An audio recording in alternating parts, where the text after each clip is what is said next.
अस्सलाम वालेकुम। It's a very cool morning at Peshawar cantt railway station. और आज का सफ़र बड़ा यूनिक होने वाला मेरा। मुझे यहाँ से रसालपुर जाना है और पेशावर से रसालपुर का जो बेसिक रास्ता है वो ये है कि यहाँ से नौशहरा से आगे उतर के बाई रोड रसालपुर, वहाँ पे हार्डली कोई आधे घंटे का काम होगा। अगर वो हो जाता है तो 11 बजे तक मैं नौशहरा अगर वापस आ जाता हूँ, 11:15 11:30 भी आ जाता हूँ, 11:15 मुझे रिमान बाबा मिल जाएगी। उस पर रावलपिंडी तक, वहाँ से लाहौर की गाड़ी 104 भी है, 6 टाउन भी है और फिर 108 भी है। तो सारा ट्रैवल आपसे शेयर होगा। चैनल पे फर्स्ट टाइम आए हैं, सब्सक्राइब नहीं किया हो तो सब्सक्राइब कर लें। और रसालपुर बेसिकली लोकोमोटिव फैक्ट्री है और जितने भी लोकोमोटिव पाकिस्तानी असेंबल्ड हैं वो रसालपुर में ही बनते हैं। और इसके पीछे मेरी एक पर्सनल एक चाहत भी है। My father was a mechanical foreman in Railways और वो हमेशा से ही रसालपुर में अपॉइंटमेंट चाहते थे। 98-99 से मैंने उनके मुँह से सुना था। 2006 में उनकी डेथ हो गई थी और बकौल उनके जो रसालपुर का एरिया वो बड़ा खूबसूरत था और यही वजह थी कि वो दूसरा वो उनका होम टाउन जो है वो पेशावर है। उनके वाले चचा ताया जो कि मेरे चचा ताया हैं, मेरे दादा, वो सारा मेरा ददियाल पेशावर से बिलोंग करता है। तो यही वजह थी कि वो भी चाहते थे घर के करीब हो जाए, बट नहीं हो सका। तो आज एक काम से मैंने जाना है तो मैं भी देखूंगा रसालपुर कैसा है। और बाकी जाफ़र एक्सप्रेस पे मैं जाने वाला हूँ। 6415 लीड कर रहा है ZC20। तो कोयटा जाती है ये, चलते हैं। विसल हो गया।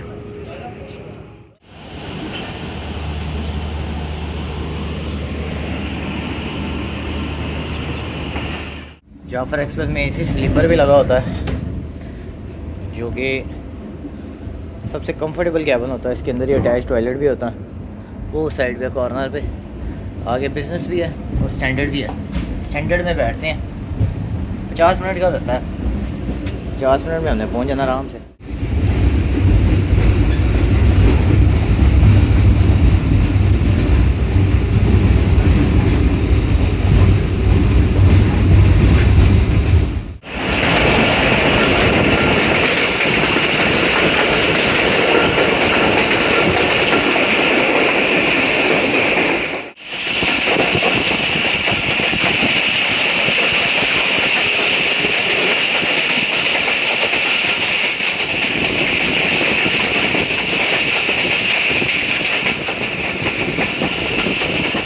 अभी 1 अप का क्रॉस हुआ है। कराची से आकर पेशावर तक जाती है, अपने बिल्कुल डेस्टिनेशन के करीब खड़ी थी।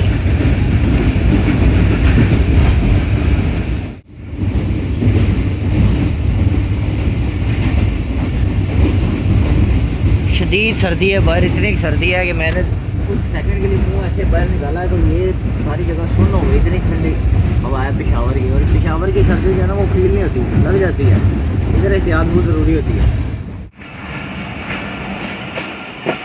नौशहरा आ गया है, यहाँ से स्विच होता है रसालपुर का रास्ता।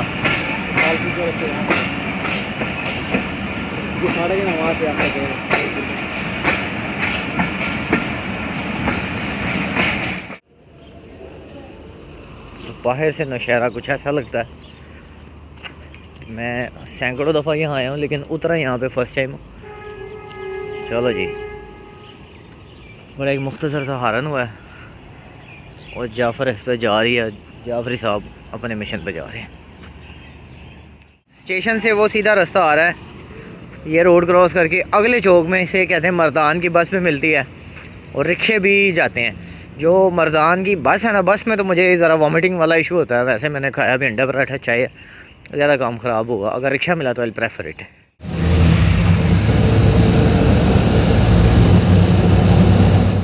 तो नौशहरा में नाश्ते के लिए ये एक ऑप्शन नज़र आई है मुझे। अंडे पराठे आपको पता मेरी फेवरेट है, साथ ही एक मीठी टिक्की भी इनके पास बनी हुई है और टमाटर कढ़ाइयों का भी सेटअप है।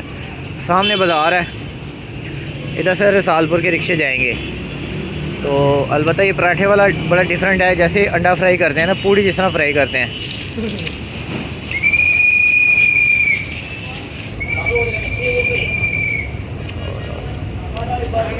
ऑयल इसमें थोड़ा ज़्यादा होता है लेकिन ये क्रिस्पी क्रिस्पी बनते हैं।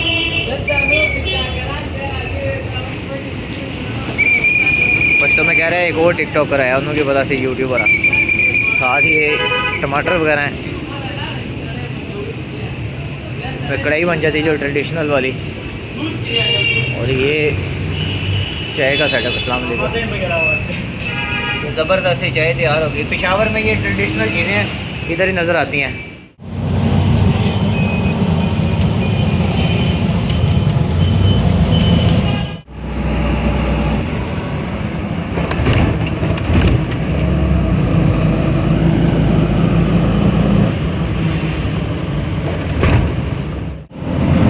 ये सामने रसालपुर फैक्ट्री स्टार्ट हो गई है, यहाँ पे मैंने उतरना है।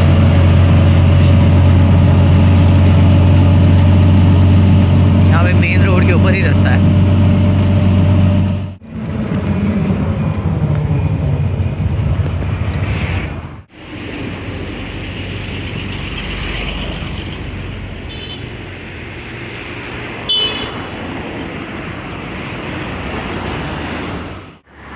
पाकिस्तान जब भी किसी मुल्क से कोई टेक्नोलॉजी लेता है, कोई लोकोमोटिव, कोई कोचेज़, तो उसका कुछ हिस्सा पाकिस्तान में भी असेंबल होता है। रिसेंटली आपने CRRC कोचेज़ की बात देखी होगी, ग्रीन लाइन वाली जो है वो पाकिस्तान में भी असेंबल होंगी, CFI कैरेज फैक्ट्री इस्लामाबाद में।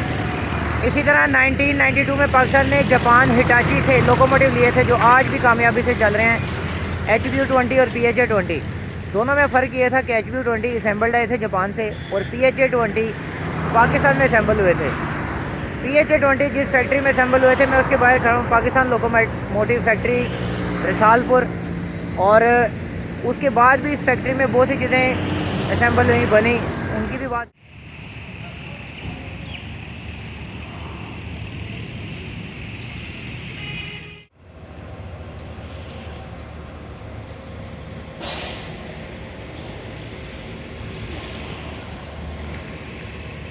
तो 90s में ये बनी थी, और उस वक्त मोहतरमा बेनज़ीर भुट्टो साहिबा वज़ीर आज़म पाकिस्तान थी, the first women prime minister और the youngest prime minister of Pakistan. और उस वक्त पहली जो वो खेप थी हिटाची की यहाँ पे असेंबल हुई थी, PHA20। 23 लोकोमोटिव थे, 8301 से 8323 तक। तो ये AG30 जिसकी ट्रॉलीज निकली हुई हैं, और सामने भी AG30 ही है, 6001।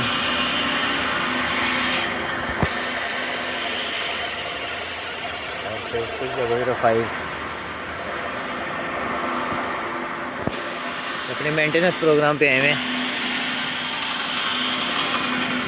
ये ट्रॉली पे काम हो रहा है सामने, ये सारी लोकोमोटिव की ट्रॉली खड़ी हुई है।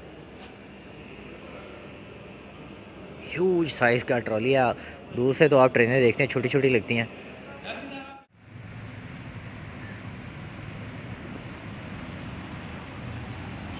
पाकिस्तान लोकोमोटिव फैक्ट्री रसालपुर का संग बुनियाद जनाब सैयद यूसुफ रज़ा गिलानी साहब वफाकी वज़ीर बराए रेलवेज़ ने बरोज़ सोमवार मौरखा 25 शबान और 1406 मुताबिक 5 मई 1986 नस्ब किया। सुभान अल्लाह। मीनवाइल ये GU40 9021 एक एक्सीडेंटल खड़ा हुआ है, अंडर फ्रेम उसका है Z एंड, और ये मीन्स के टोटली जो है डिसमेंटल हुआ हुआ है। साथ ही AG30, यानी मेरे जो फेवरेट लोकोमोटिव हुआ करते थे सीरियल नंबर वाइज, वो मुझे यही नज़र आए हैं, 6001। और उसके पीछे एक और भी है, ये GU40 आई थिंक, नहीं ये भी AG30 है, 6022।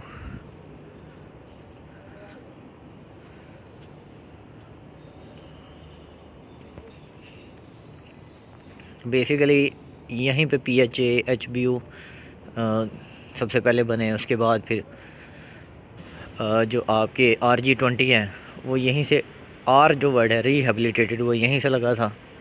6010 भी ये खड़ा हुआ है।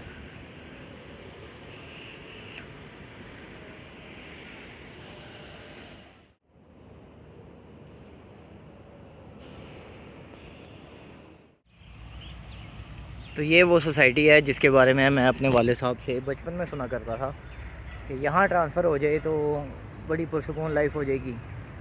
लेकिन ये तो ख्वाहिश थी, और हज़ारों ख्वाहिशें कि हर ख्वाहिश पर दम निकले। तो अब जो दौर है उसमें ख्वाहिश नहीं, अब हसरत ही हो सकती है। और ये कि ये वीडियो मैंने अपने लिए बनाई है अपनी सेटिस्फेक्शन के लिए, जो मेरी कुछ विशेस थी, जो घूमना फिरना मैं चाह रहा था मैंने वो किया। अभी एक रसालपुर का बड़ा अबैंडन्ड स्टेशन है, वो ऑलमोस्ट मुनहदिम होने वाला है, वो देखते हैं जाके, वो भी साथ ही है, वो भी आपको दिखाता हूँ।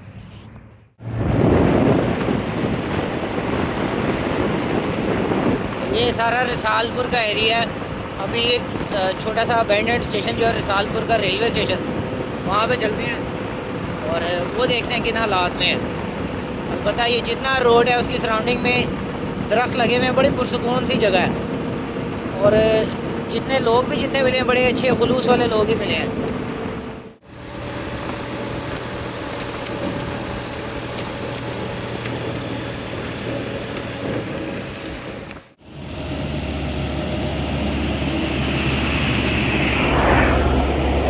तो ये सामने रसालपुर कैंट की बिल्डिंग है जो कि अब अबैंडन्ड है, कुछ भी नहीं बचा हुआ इसमें। रोड क्रॉस करनी ही मुश्किल है, यहाँ से ज़रा तेज़ ट्रैफिक आती है और फिर वो समझते भी नहीं है, पंजाबी वो कंसिडर नहीं होते उनके कागज़ों में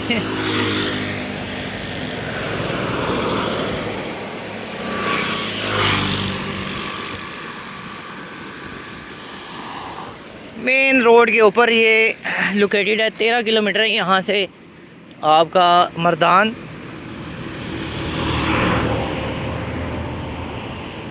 यहाँ से अंदर चलते हैं। जिस दौर में ये एक्टिव होता होगा कितनी रौनक होगी यहाँ पे, बिकॉज़ ये सारा देखें मेन रोड के ऊपर है। टिकट घर साथ बोर्ड वगैरह ख़त्म हो गए हैं।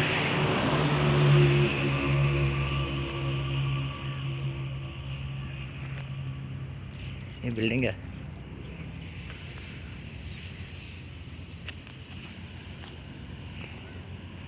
रसालपुर छावनी। तो ये मर्दान वाला मेन ट्रैक है और सामने बोर्ड लगा हुआ है रसालपुर छावनी का।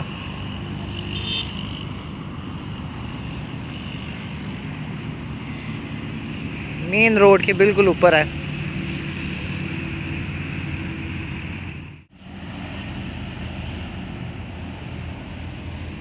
तो आज भी उसमें से जो विंटेज लुक है वो झलकती है, और जितना वो पुराना हो चुका है स्टेशन उतना ही ज़्यादा जो है ना उसके अंदर एक बुजुर्गी सी आती जा रही है। और मेरे माइंड में तो वही वाइब्स चल रही हैं कि जब ये एक्टिव होता होगा तो ये कितना वर्क जो है फ़ायदेमंद होगा मर्दान से नौशहरा के दरमियान। बात की जाए रसालपुर की, तो रसालपुर रेलवेज़ के साथ एफिलिएट तब हुआ जब पाकिस्तान का जापान हिटाची के साथ कॉन्ट्रैक्ट हुआ लोकोमोटिव्स का। और हिटाची जो लोकोमोटिव हैं, हिटाची एल्को HBU20 PHA20, ये उसी दौर की बात है जब पाकिस्तान ने हिटाची के साथ कॉन्ट्रैक्ट किया और HBU20 पाकिस्तान में आए, जबकि PHA20 जो है वो सारे के सारे पार्ट्स आए जो कि असम्बल किए जाने थे पाकिस्तान में। उसी के लिए पाकिस्तान और जापान के इश्तराक से एक बेहतरीन सी लोकोमोटिव फैक्ट्री बनाई गई जिसका नाम पाकिस्तान लोकोमोटिव फैक्ट्री रिसाल। और उसके बाद 83 वाली सीरियल उसमें बनी थी, 83 वाले PHA जो मेरे फेवरेट हैं और भी बहुत सारे दोस्तों के फेवरेट हैं। 8301, 83 से 83-23 तक 23 लोकोमोटिव। उसके बाद फिर जो जी के लोकोमोटिव चल रहे थे, GRU गुरु जिनको कहा जाता था, 5001, और अब जो RGE 2024 चल रहे हैं, उनको R का जो मतलब है रिहेबिलिटेटेड, वो सारा रीहैब का प्रोसेस रसालपुर फैक्ट्री में हुआ। यहीं पे उनको सारा डिसमेंटल करके दोबारा बनाया गया, दोबारा वो जन्म में आए। उसके बाद बात आ गई AG30 के कुछ मॉडल्स जो कि रसालपुर फैक्ट्री में तैयार हुए। उसके बाद आपकी डालमिया कंपनी आई जिसके DPU20, जिनको अक्सर ही तनकीद का निशाना बनाया जाता है कि जी वो लोकोमोटिव को मज़ेदार नहीं थे, बहुत ही फजूल थे। वो लोकोमोटिव जो हैं वो भी DPU30 जो थे, DPUP, वो सारे रसालपुर फैक्ट्री में तैयार हुए। उसके बाद बारी आई 20 और 30 की, जिनमें से 63, 51, 63, 52, 63, 53, 63, 54 वो मेरे बहुत ही फेवरेट हैं। वो भी जो है रसालपुर फैक्ट्री में ही बनाए गए। और रसालपुर फैक्ट्री में इसके बाद फिर आपको अभी जो है वो GU2040 नज़र आ रहे होंगे, वो असेंबल ही आए थे, इसलिए जो है वो नहीं बनाए गए। और अगर वो पार्ट्स में आते तो ओबियसली वो भी यहीं पे जो है वो असेंबल किए जाते। तो जब भी प्रोजेक्ट कोई शुरू होता है तो रसालपुर फैक्ट्री जो है वो हरकत में आती है। अभी रिसेंटली उसके अंदर जो आपकी वैगन्स हैं, MBFRs हैं, वो बन रहे हैं। और उस दौर में मैं आपको बताता चलूँ कि लोकोमोटिव के लिहाज से रसालपुर फैक्ट्री बहुत वैल्यूबल थी। आज भी उसकी वैल्यू वैसी ही है। जब कोई प्रोडक्शन पाकिस्तान में स्टार्ट होगी तो सबसे पहले रसालपुर फैक्ट्री हरकत में आएगी। पाकिस्तान में मैन्युफैक्चरिंग ना होने की बहुत बड़ी वजह हमारा पड़ोसी मुल्क चाइना भी है, जिसको हम दोस्त समझते हैं, क्योंकि हर चीज़ वो सस्ते रेट पे हमारे पास प्रोवाइड कर देता है। पाकिस्तान ख़ुद कुछ बनाए तो वो महंगा पड़ता है, पेट्रोल अपना निकाले तो वो महंगा पड़ेगा, दूसरे मुल्कों से लेते हैं। इसी तरह अपनी जो हमें मैन्युफैक्चरिंग है वो कॉस्ट बहुत महंगी पड़ती है, इसलिए बाहर से बनी बनाई चीज़ें आ रही हैं। आज भी अगर हम मैन्युफैक्चरिंग स्टार्ट करें तो लोकोमोटिव वैगन्स के लिए बहुत बड़ी फैक्ट्री हमारे पास रसालपुर मौजूद है। और मेरे पास इतनी ज़्यादा इन्फॉर्मेशन रसालपुर के बारे में नहीं है जो मैं वीडियो में डिलीवर कर सकूं। जो इस वीडियो को देख रहे हैं वही होंगे जो रसालपुर को बहुत अच्छी तरह जानते हैं। होपफुली कुछ ऐसे भी समझ रहे होंगे कि ये गया तो है, इसके पास नॉलेज इनकम्प्लीट है। This is true, but Risalpur मेरा फेवरेट स्टेशन रहा है जस्ट बिकॉज मैंने अपने वालिद साहब के साथ कई बार जो है ना वो प्लानिंग की कि अगर उनकी ट्रांसफ़र होगी रसालपुर तो हम वहाँ रहेंगे। और 2001 से पहले की बात है, बिकॉज 2006 में मेरे वालिद साहब का इंतकाल हो गया था। और आई स्टिल रिमेंबर कि हमारे अंदर तब भी एक एक्साइटमेंट होती थी कि हम रसालपुर ट्रांसफ़र हो जाएंगे और वहीं पे रहेंगे। तो मैंने आज आके जो रसालपुर की वो देखी है जो पुरसुकून और जो माहौल है, मुझे तो बहुत पसंद आया। और ये अबैंडन स्टेशन, इसकी बात की जाए तो ये नौशहरा मर्दान ब्रांच लाइन पे प्लेस्ड है और अच्छी खासी पैसेंजर कैरिंग कैपेसिटी होती थी स्टेशन की। प्लेटफॉर्म इसका अच्छा वसी है। ये ट्रैक्स भी आप देख सकते हैं, एक ये है, एक वो दो है, फिर एक वो तीसरा गोडाउन के लिए लगेज वगैरह के लिए भी, गुड्स ऑफिस भी बना हुआ है सामने। और अच्छी खासी यहाँ पे सवारी हुआ करती थी जो मर्दान जाती थी और फिर इस तरफ नौशहरा मर्दान तखबई आगे, वो सारे एरिया इसी ट्रैक के थ्रू कनेक्टेड थे। तो अगर ये लाइन दोबारा चलती है, रिहेबिलिटेट होती है, तो ये भी एक्टिव होगा। अब तो खैर रोड्स बहुत अच्छे बन गए हैं, लेकिन I still remember Mardan express एक ट्रेन चली थी 2010 से 15 के अराउंड, कहीं प्लस माइनस कर लें 2008 भी हो सकता है, 2010-12 आई थिंक वो था, जो कि कराची से आके वाया फैसलाबाद सफदराबाद से होती हुई जड़ावाला से होती हुई आई थी। वो जड़ावाला ननकाना साहब से होती हुई लाहौर, लाहौर से फिर आके तो सीधी वो पेशावर चली जाया करती थी, वो भी मर्दान से ओरिजिनेट करती थी। तो मेरे पास अब वक्त की कमी और थकावट की शिद्दत हो चुकी है। मैं सुबह 6:30 बजे का निकला हूँ और एक रैंडम सी वीडियो मुझे खुद नहीं समझ आ रही मैं इसको कंपाइल कैसे करूँगा, बट ये मैंने पहले भी कहा मैं अपने लिए बना रहा हूँ इस वीडियो को। मेरे पास रिकॉर्ड रहे कि हाँ मैं गया था, जो मुझे जगह पसंद थी। और अभी मैं यहाँ से जाऊँगा, रशकई इंटरचेंज है, वहाँ से रावलपिंडी से यासिर भाई के साथ खाना खाएंगे। होपफुली उन्होंने अभी इनवाइट किया कॉल करके, लेकिन उन्होंने पहले जितनी भी इन्विटेशंस दी हैं उस पर वो कहीं ना कहीं बिज़ी ही पाए गए हैं। मैं नहीं कहूँगा कि उन्होंने फ़िल्म कराई है, बट आज फिर उनकी इन्विटेशन में मैं जा रहा हूँ, वहाँ से फिर लाहौर ट्रेन में ट्रैवल करेंगे। So that finally is it from this video. Please don't forget to subscribe. दुआ में याद रखिएगा। मिलते से अल्लाह हाफिज़। जितनी चाहत और एक्साइटमेंट के साथ मैं रसालपुर के लिए रवाना हुआ था, अपना अधूरा काम मुकम्मल ना होने के बायस मैं एक तशनगी लिए दोबारा रसालपुर से वापस लाहौर की तरफ रवाना हुआ।